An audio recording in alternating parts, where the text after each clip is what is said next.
Welcome to a printer diagnosis video from 900 Communications for the Epson WF-7610 model. In this video we will be showing you how to change the inks, check the print nozzles, clean the print heads and clear any paper jams you may experience. Firstly, we will be changing the inks. To do this, start by initiating the ink change process from the home menu. Press Setup, Ink Levels, Cartridge Replacement followed by the blue Start button.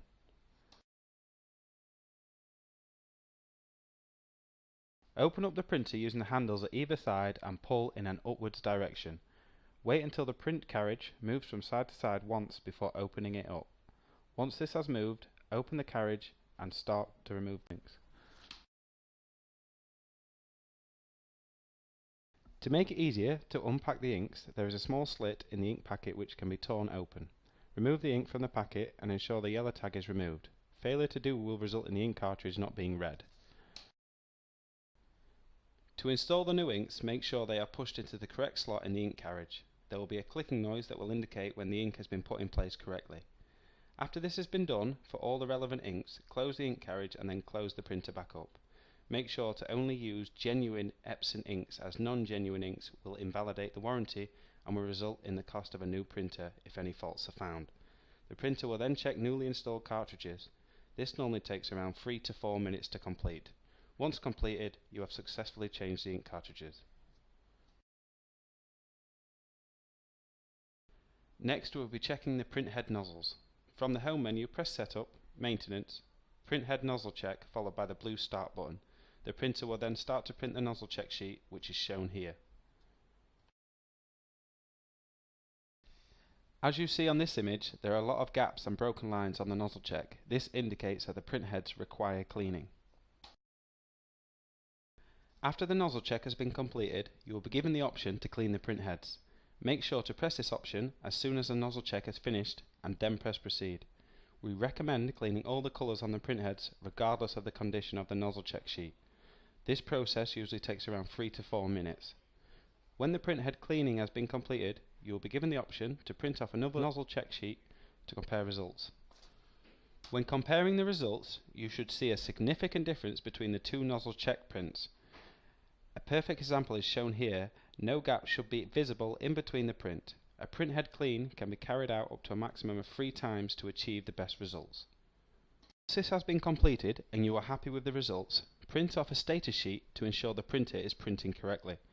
To initiate this process from the home screen, press Setup, Printer Status Sheet, Configuration Status Sheet followed by the blue Start button. If these pages print correctly, then you will have successfully cleaned the print heads and you can continue to print as normal.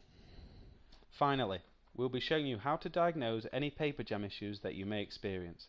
One of the areas where paper can get stuck is the automatic document feed, also known as the ADF. This can happen when scanning or photocopying documents. The orange error light will show next to the printer display with a message saying that there is a paper jam. You can then view details of where the paper jam is. To do this, press the grey Start button. To remove paper from the ADF, use the lever located on the top of the printer and open the printer feeder. Gently pull on the paper to remove it, ensuring no little bits of torn paper are still stuck inside. Then close the ADF. Please proceed on the printer and follow the on-screen instructions. Another area where paper can get jammed is in the paper tray feed. Simply pull out the paper tray and remove any paper that is stuck. Again, have a look inside to ensure any little bits of torn paper have been removed. Place the paper tray back in and follow the on-screen printer instructions to continue.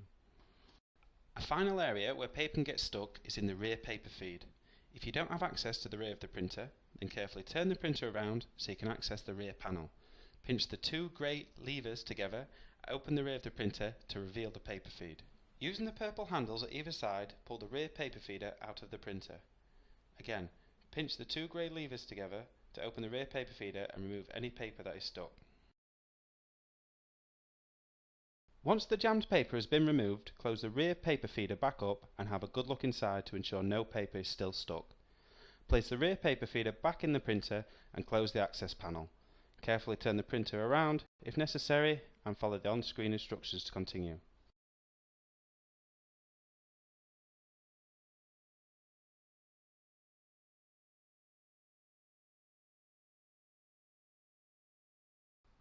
Other printer error codes that may be displayed are shown on screen here. If any of these error codes appear, then please pause the video and follow the instructions for further diagnosis. Thank you for viewing this video. For any further information or technical support, please use our live chat feature on our website www.ninehundredsat.co.uk, or please get in contact using the on-screen information.